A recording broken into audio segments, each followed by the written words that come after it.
Hello everyone and welcome.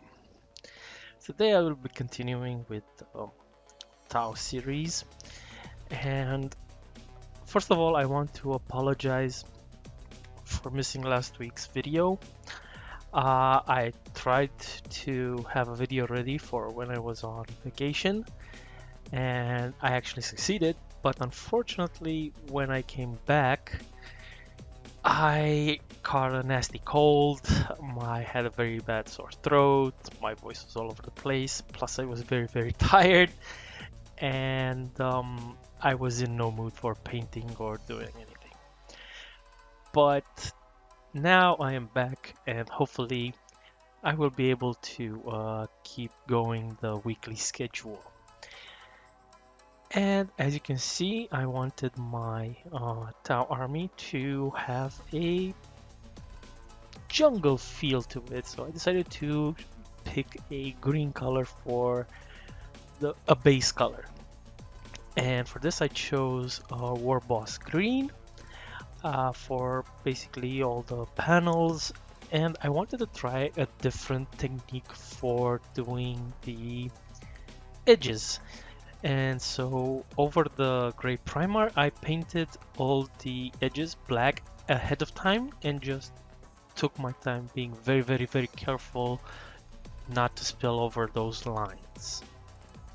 Now this does seem like initially a great idea, but unfortunately there were a lot of mistakes and a lot of fixes, as you can see right here, that I have to go back and redo any spillage.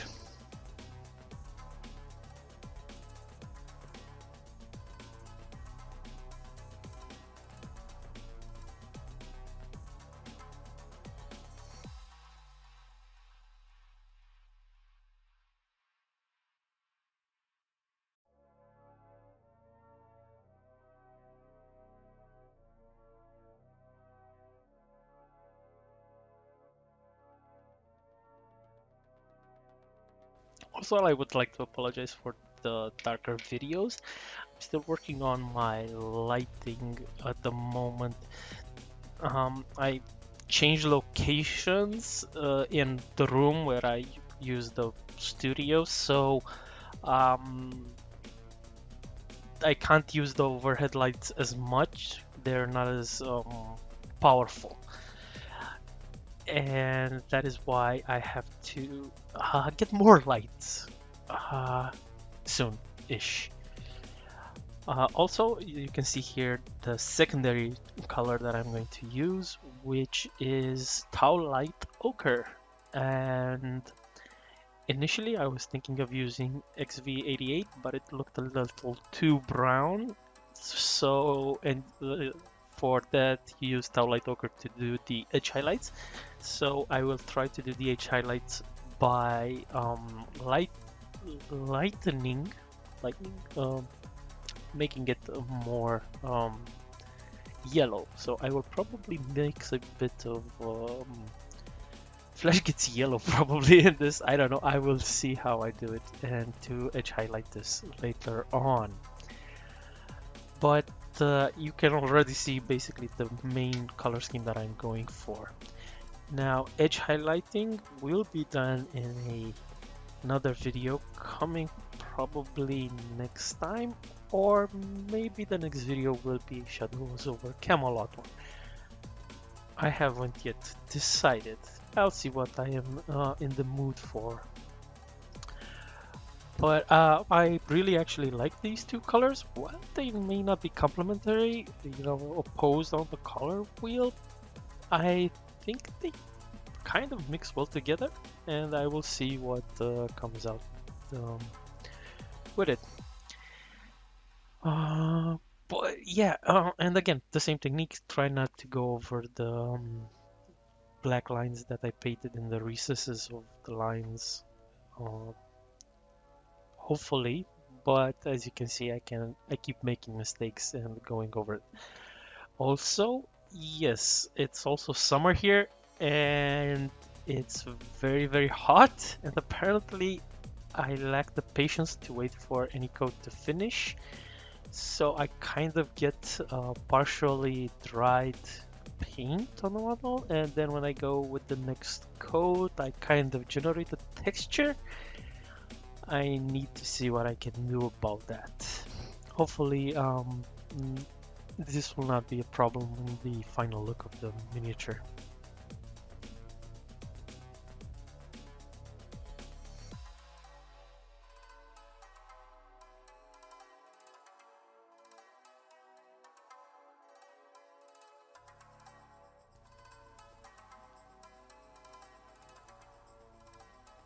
For the grill at the back of the drone, I used a Leadbelcher, and when I do the highlights, the edge highlights, I plan to go with Null Oil over it, so that it has that shine and the same darkness basically, so that it actually looks like metal. Right now it looks like a very shiny and polished metal, but again, this is kind of the look that I'm going for right now. Nothing dirty yet, nothing too sort of like a pristine fresh out of the factory drone, which while I will not be adding battle scarring to any of my drones, because again I'm not that experienced yet, or to any of my troops for that matter, I do plan on getting them a little bit dirty, so to speak, but that will come in the incredibly detailed step that will be done in the future.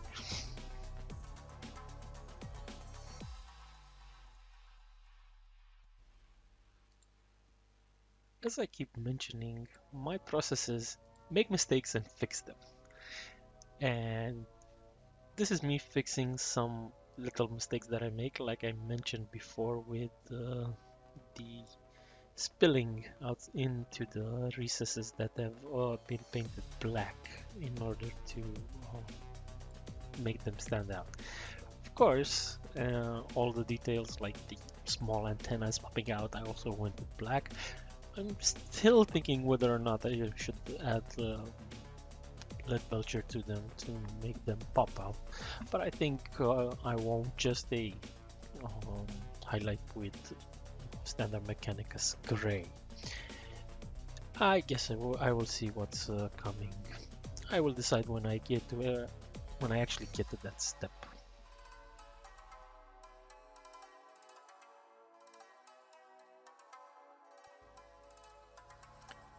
Now I get the underside of a shield drone.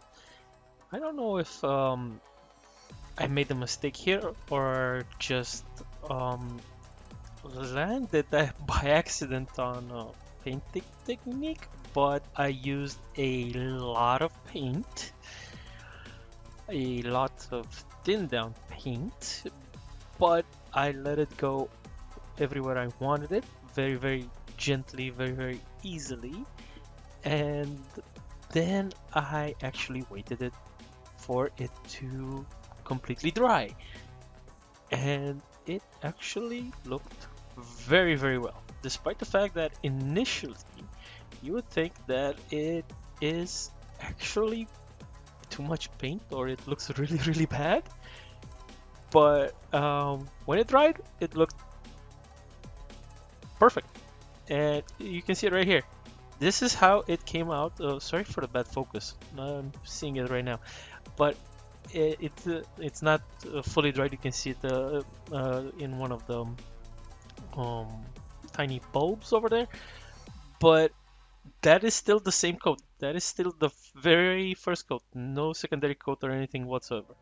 And I tried to replicate this with the Towelite Ochre for the trim, but unfortunately I'm not as successful with that one. Yeah, I will keep experimenting with that, see what comes out. But yeah, the same colors are used for the shield drone, basically for the underside. This is in addition to the interiors done with black and followed by a dry brush of standard Mechanicus gray. And yeah, you can see that. I tried to hide that one. That's how you make mistakes, kids. But don't worry, it's easily fixable, and I do that after I fill in the crevices with black, and I then fix all of my special little mistakes where I'm not paying close attention to what I am doing um, with it. I also, basically the crevices I saw done by other painters on YouTube, both with oil paints or with shades. And in my case, I used to do it with either non-oil or Agrax Earthshade. But I wanted to try this out differently and really make all those resources pop out, and that is why I painted them with pure black instead of a shade which should just that. But and while yes, they do stand out, it's way more difficult process, and I will see if I can improve that. And also, even with my finest detail brush, it's very hard to control that paint.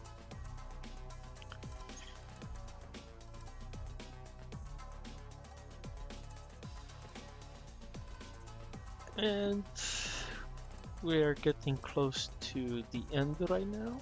I am just filling in the trim on the underside of the drone to make sure that it looks basically the same as the top layer, especially for the trim.